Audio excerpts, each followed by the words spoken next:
Setelah menjelaskan transkripsi murni yang mRNA yang berada di nukleus akan berpindah ke sitoplasma yang merupakan tempat ditemukannya ribosom. Hal ini dilakukan untuk melanjutkan terhadap mRNA ini berperan sebagai cetakan untuk pembuatan protein. Sebagaimana kita ketahui, mRNA mengandung urutan 3 jenis basa nitrogen yang saat kodon yang disebut kodon.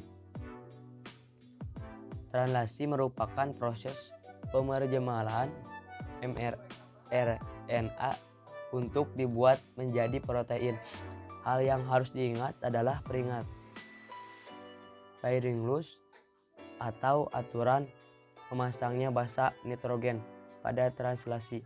A pada mRNA akan berikatan dengan U pada tRNA. U pada mRNA akan berikatan dengan A pada tRNA. G pada mRNA akan berikatan dengan C pada tRNA, dan C pada tRNA akan berikatan dengan G pada tRNA. Sama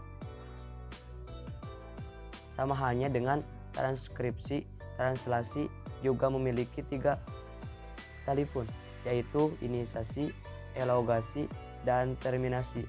Tahap inisiasi dimulai saat ribosom subunit kecil berikat pada mRNA. Ribosom subunit kecil ini akan bergerak dari arah 5 ke arah 3.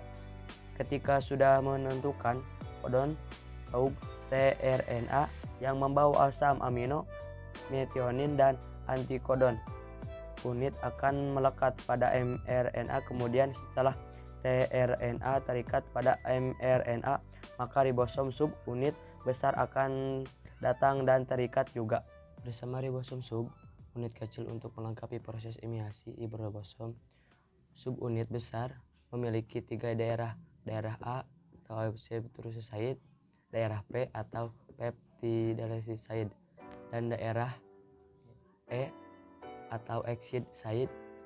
Saat terjadi eliminasi, asam amino yang lain akan dibawa pada sintasi murni oleh RNA transfer dengan membawa antikodon untuk mengetahui jenis asam amino apa yang mengkode-kodean, maka dapat dilihat pada tabel triple kodon. Misal, jika pada mirnacodon, maka asam amino yang terbentuk adalah metionin. Begitupun seterusnya. Selanjutnya, asam amino yang baru ini akan memasuki daerah A.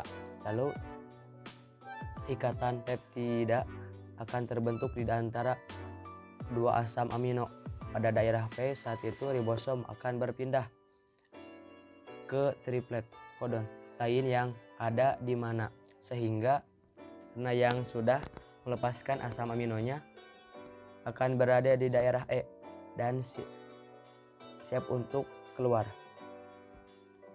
Kemudian daerah A bersiap untuk diterapkan, karena yang kemudian siklus ini akan terus berulang sehingga pada tahap terminasi terjadi salah satu dari 3 stop kodon berada di daerah A.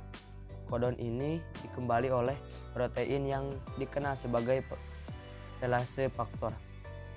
Saat relase faktor memasuki daerah A secara autonomus, polipeptida akan rilis dari ribosom dan ribosom pun akan berpisah dan bersiap untuk melakukan transi yang baru. Nah, polipeptida inilah yang dikenal sebagai protein.